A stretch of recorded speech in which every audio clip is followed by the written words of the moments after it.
Well, it seems the defense is set upon linking the switch to the case. Let's see your evidence of the link. How can you make sounds with air guitar? By just...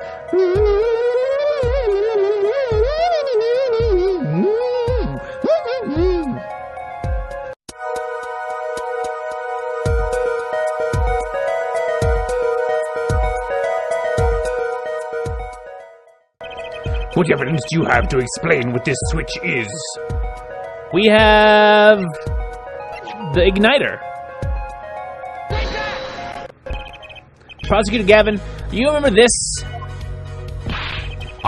That what? Is it another one of those newfangled phones? This is an igniter. What phone looks like this? Igniter? You mean it's like a lighter? Yes, actually. You aren't saying this switch is a remote? I am. This is a remote trigger for an igniter. What? Look, I'll show you. Yo! Mr. Justice, you will cease and desist from burning down this courtroom. Sorry. That was a bit more fire than I'd expected. If my whiskers had caught on fire, oh, I've spent so long growing these out, and then you'd see how horrific my chin looks. It's terrible. Prosecutor Gavin, let me repeat myself. This switch is a remote igniter trigger. Doesn't that suggest something to you? You're talking about what happened to me, aren't you? Ah! Exactly. That night at the concert, there was one unusual burst of flame. When your guitar caught fire in the middle of your performance.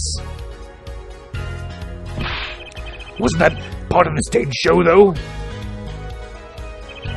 Prosecutor Gavin was entirely unaware such a thing had been planned. And the guitar that burned was a valuable keepsake. That's right. He got it in Virginia from La Memoire. He said the sound was amazing, before it burned, of course. Now it just kind of smokes. The better the guitar, the brighter it burns. I don't think that's true, but okay. Hey, Fullhead. Yes? Don't tell me you're trying to tie these two things together. Those being the shooter's voice heard by La Memoire, and the guitar suddenly catching on fire? I am. It's really simple when you think about it. Mr. Latouche and the shooter were at the crime scene. The shooter was wearing a headset. He ordered someone on stage to press the switch. The switch was pressed, and the guitar caught fire. Well, that does seem to make sense. Though something about it is bugging me. I can't quite put my finger on it. Really? It seems pretty simple to me. Yes, it's very simple to put your finger on your forehead, hair forehead. Don't destroy what little respect I have for you.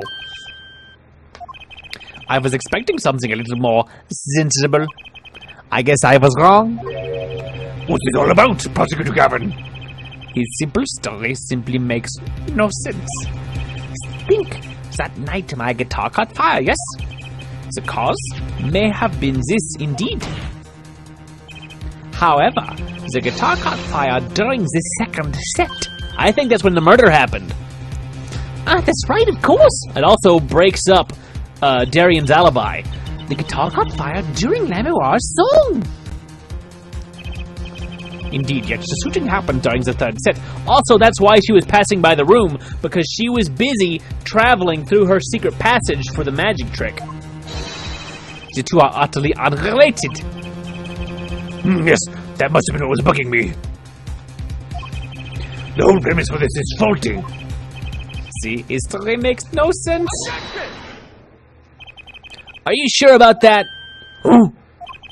What exactly do you mean, Mr. Justice? Maybe it's not the premise for my explanation of the switch that's at fault. Maybe it's our premise for the entire case so far. Whoa! What premise is this specifically? I'm glad you asked. I'm saying that maybe the killing didn't take place in the third act. What's this? But Detective Imaskai heard shots and found the body. All of this happened in the third act. Gunshots rang out, and according to his testimony, Machi was in that dressing room at the time. Where are you going with this, Mr. Justice? Stay with me, Your Honor. He also told us this in his testimony, namely that the victim had already been shot. We all heard gunshots, but no one saw the shooting. This is insane. Just before the shooting took place, the shooter was heard on his headset, telling someone to press the switch. The next moment, Prosecutor Gavin's guitar burst into flame. We know that a remote-triggered igniter was inside the guitar. From all these facts, we can draw only one conclusion. The crime did not take place during the third act, but during the ballad performance, the second act. What?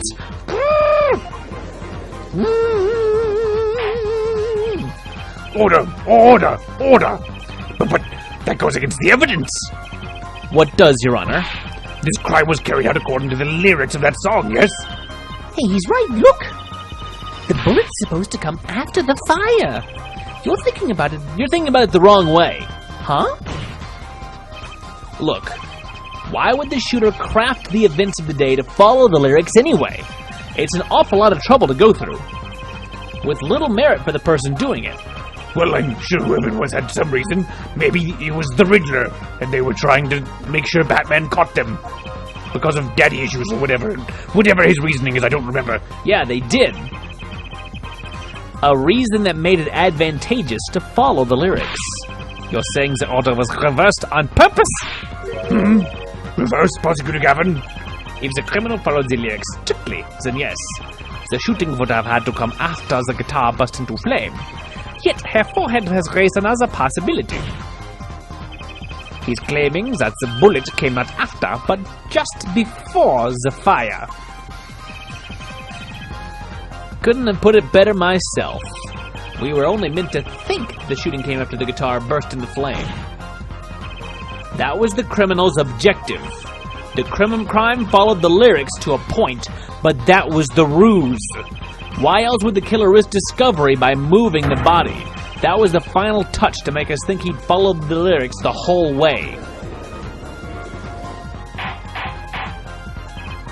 Order! That would explain this most unusual situation. It does. The killer changed the order of events to create himself an alibi. In other words, the killer was someone who had an alibi for the third set, but not the second. There was a drummer and a bassist still on stage, but who are we missing? Could it have been the second guitar? I was hoping it wouldn't come to this, but sadly, it has. Let me tell you why your little fairy tale makes no sense at all. Oh, it sounds good, I'll give you that. Oh, very good. Oh, great sound. You've given us a reason why the killer wasn't following the lyrics of my song, but I question your logic, for it's flawed from the very beginning. Flawed? Yes, a contradiction here, forehead, one I pointed out several times, no less. At the time of the crime, the small window at the scene was closed. How could Lemuel have heard a voice through it? Oh. I know that you would like to divert our attention from this critical fact, but you're basing your entire line of reasoning on a false premise. Right. Lemuel's testimony is my entire case. That voice she heard, the shooter's voice. What if she couldn't hear it, Apollo? Look, what do we have? A man saying press the switch, and near the crime scene, we have a switch, which acts as a remote trigger for an igniter. And last but not least, Prosecutor Gavin's flaming guitar. It can't all be coincidence, but how do I make it work? I see a more direct line of questioning is required. When the crime scene was investigated, immediately after the crime, that window was closed. Can you tell us how Lemuel heard the voice? A key point to be sure. Mr. Justice, can you explain this to the court? Either she was in the vent doing magic, or she had an earpiece in. Okay, Justice, you've got one thing to prove and one thing only. Lemuel heard a voice, and she heard it during the second set. Think, how was Lemuel able to hear the voice? She has divine hearing. The window was open or she was somewhere else. She's fibbing because she's trying to not tell how the magic trick was done. The window was closed, and she does not have divine hearing. When we investigated the scene, the window was closed. The shooter had no reason to close it had it been open either, meaning it was impossible to hear the voice through that window. Ah, it's good to hear you making sense again. For a moment, I was afraid you might be a Borginian too, and that you did not understand any of the words that I have been saying all this time. As I was saying, Lemuroir could not hear the voice through that window, so there can be only one explanation. She heard the voice from another location entirely. What? I just woke up. You do amuse me so. And here I thought you and Good Sense were back on good speaking terms. Now I'm afraid you and Good Sense speak two entirely different languages. Shall I interpret for you, Hair Forehead? Lemuroir clearly stated she heard the voice through that small window, and there is only one small window at the scene. Are you sure? Think about it. Isn't there another small window at the scene? There is? I know that look. He wants us to ask him. I guess we'll humor him. Very well. You claim Lemuroir heard the voice from another location? Mr. Justice, show us where this location was. Lemuroir heard the voice from here. The vent. Can I get up there? This is where Lemuroir heard that voice from. But that's no small window. That's the air vent. What did she tell us? She said she's a Borginian, unfamiliar with our language. It's not a stretch to imagine she called this air vent a small window. Now you've done it. You've gone beyond ridiculous and into ludicrous. So Lemuroir was up in the ventilation system, listening to this man's voice? That's the only logical explanation, yeah. Logical? I do not think this word means what you think it means, Hair Forehead. Okay, what about it isn't logical? Hardly mere saying. Why would Lemuroir be in the ventilation system? Hiding like a rat. No offense intended to her, of course. The explanation for that is simple, Prosecutor Gavin. Isn't it, Lemuroir? You've been listening to our discussion here, yeah, I know you have. Yes. I admit it had me quite confused since yesterday. Yes, the small window was closed. But why should that mean I could not hear through it? I fear the prosecutor might himself need an interpreter. The problem here is words. Lemuroir, this small window through which you heard the voice, was it up high on the ceiling of the room, not low on a wall? Yes, it was up on the ceiling. What?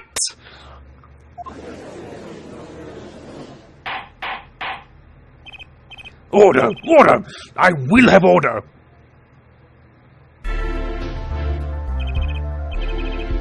Witness, you will clarify this statement to the court. Are you in fact saying that you were up above the ceiling of the room? And that's where you heard the moment of the crime? Yes, in fact, I was. I'm sorry, I never imagined it would become such an important point. Yes, well, why the heck were you up there? I believe it's time for another testimony. I'm not sure. I can't.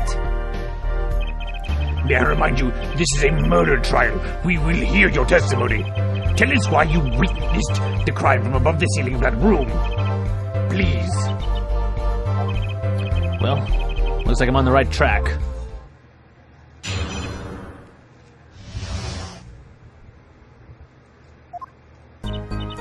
Yes, I was above the ceiling when I heard the voice. I had heard there was a small window there before. It was in the middle of my performance. I had no time to report what I had heard. As to why I was there, I cannot say. It's because you're not telling a magic trick. I know what it is. I am bound to secrecy on this matter.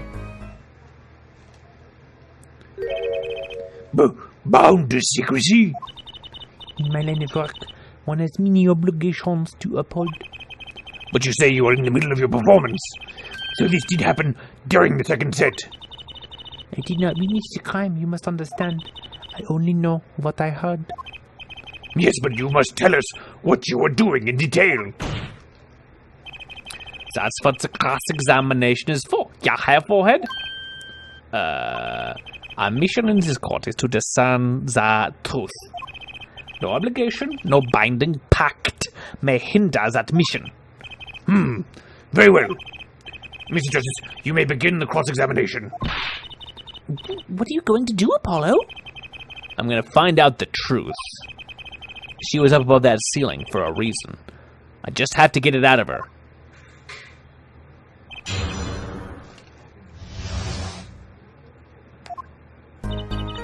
Yes, I was above the ceiling when I heard the voice. Above the ceiling. Could you be more specific? Comment? Because you're bound to secrecy? Yes.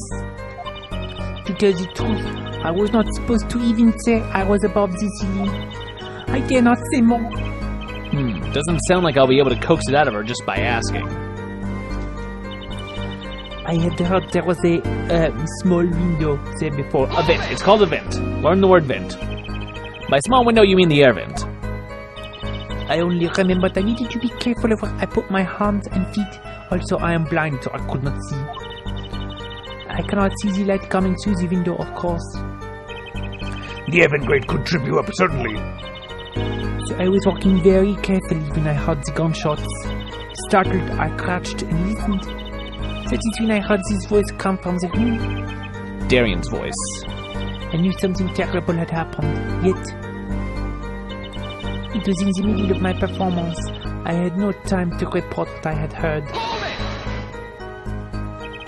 So without a word, you just let the third set start? After the curtain closed for the second set, there was still much to do. You could have prevented this whole misunderstanding if you'd only told us sooner. Yes, perhaps I could have. I see little point in badgering the witness. What's done is done. The mind works differently when one is in the middle of a performance. Why, I've lost my voice in the middle of a show and kept on singing completely unaware. Singing without a voice? If only all contradictions were so obvious. If only I could get Lemoir to talk. Pressuring her like this doesn't seem to be getting me anywhere. As to why I was there, I cannot say. You could say real good. You heard the gunshots during the second set, during your performance. You're quite sure? Yes. Why would I lie about the time? Why didn't you tell us this yesterday? No one asked me. I thought you all knew. I told you Machi was not the killer. I told you this many times. Yes, you did. But you never told us why. I'm sorry. I was not able to speak of it. Unable or unwilling?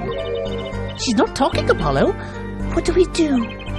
We'll just have to prove it ourselves. As long as she's bound by this pact of silence, she won't talk. But if I can prove why she was up there, she'll have to admit it. But how are you going to do that? She was singing on the stage, Apollo. The stage! You can't do it! It can't be done. She couldn't have been up above the ceiling, too. Yes, she could. I've got a theory as to why, too. And maybe I've got the evidence to prove it. I'm bound to secrecy on this matter. We're gonna press all the things, and then figure out which thing we can throw it at. Exactly who bound you to secrecy? I'm not sure I'm allowed to say who it was. No, I think perhaps that is alright. It is just a name after all. It was Valent Grammary. Aha! Perhaps you know him? Yes, he is very yellow. Valent Grammary, what? You mean Uncle Valent? What? Valent Grammary? Who's Valent Grammary? I've never heard of him. A crime magician. The one responsible for the illusion performed during our concert. Interesting reaction, Prosecutor Gavin. You know that it's true! Lemoir was bound to secrecy. It's going to take some hard-hitting proof to make her talk. I think I know why she was up there. How do I prove it? What do we throw at her to find the particular contradiction? We have a lot of evidence and a lot of theories, but where's the moment that she trips up? It was above the ceiling when I heard the voice. That's true. I had heard there was a small window there before. It was in the middle of my performance. I had no time to report what I had heard. As to why I was there, I cannot say. I am bound to secrecy on this matter. The biggest thing we have, besides the forum diagram, we also have the videotape, which I think just shows us the video. When you stole my heart, this has the trick on it.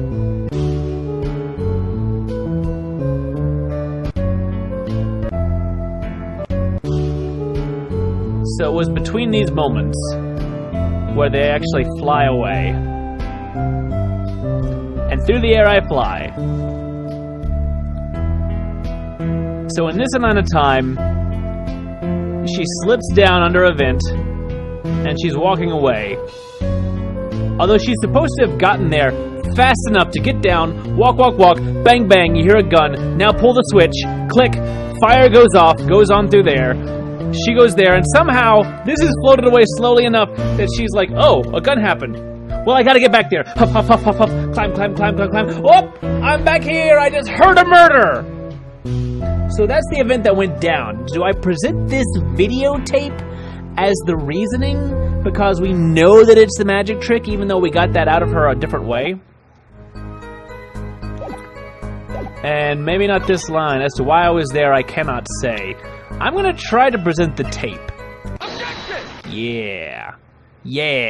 Lemuroir, truth be told, the reason for your presence above that ceiling is quite clear. Especially when you consider what happened during your performance. What happened? Yes, it's all right here on this video.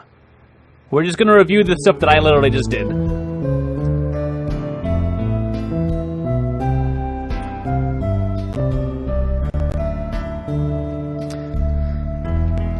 As stated, while she's looking through here, we flip that away and throw it out. And at that moment, she's walking onto the stage, and at that exact moment, gunshot happens. Then, pull the switch, fire goes off, and she's like, crap, I don't have time, I gotta go. Hup, hup, hup, hup, hup, hup, hup. She'd have to really book it to get up there in time to catch the cloak. That cloak would have to be like on a wire or something being tugged along. Or I don't see how it would so perfectly land where it needed to, but that's gotta be it. Okay, 2 gunshots. Still, if I hear 2 gunshots, I'm probably gonna pause for a little while. A little longer than that. As we can see, Lemuroir was clearly not on stage for her entire performance. I wasn't paying attention. Can we watch the whole video again? Though it saddens me to be so realistic, Lemuroir is incapable of actually vanishing, let alone teleportation. So the only explanation is that she was hidden from view. And during that time, she moved to the back of the forum. Apollo?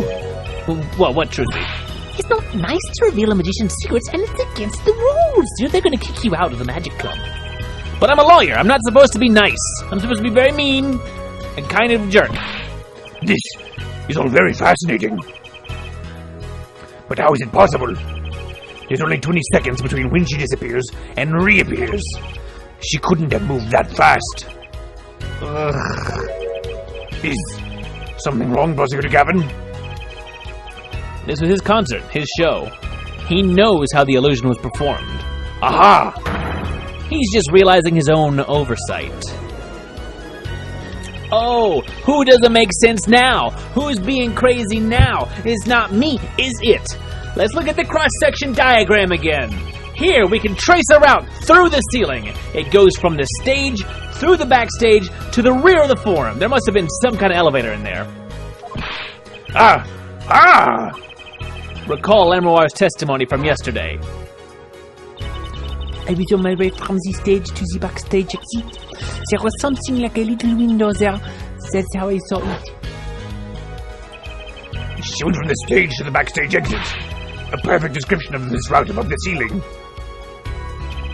Lemuel knew of this because of her part in the illusion, but she wasn't the only one who knew. What? Just now in the lobby, Machi told me something. I know if I open event, I can leave stage on backstage. He said that? Oh, were you not informed, Prosecutor Gavin? I knew about the vanishing act, of course. Yet I had no idea of the routes that would be used. Why didn't that magician tell me? Magicians only reveal details of their acts on a need-to-know basis. They're the bread and butter of a magician's life, you know. Which is why he bound Lemuel to secrecy. Well, Lemuel? I am impressed, Monsieur Attorney. Machi was right about you. So, what does this mean? Are you saying you use this route above the ceiling? I did. Well, that's that, but I'm still a little confused. Why is that, Your Honor? As I said before,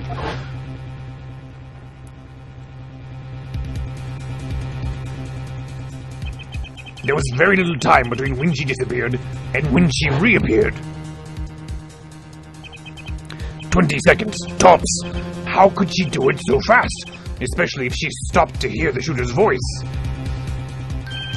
That's a good question. Can the witness explain this to the court? I cannot. Very well. Mr. Justice, Yeah? it's all up to you. Do your thing. Which thing? What thing, Your Honor? You need to explain how Lemuel was able to teleport like she did. Or I'm throwing your case out with the bathwater. And the baby. I'm throwing out a baby. Why do I get picked on? It's Lemuel who isn't going along with the program here. As I have stated before, I am not at liberty to speak of the illusions at night in detail. Then you just have to tell us what you can. We'll hear your testimony on this. Oh, I get more testimony. Oh, thank goodness. Mr. Justice, it will be your job to wring the truth out of her like she's a damp cloth. Yes, if you would please wring me out like a damp cloth. I'm so soaking. Right. What? Right.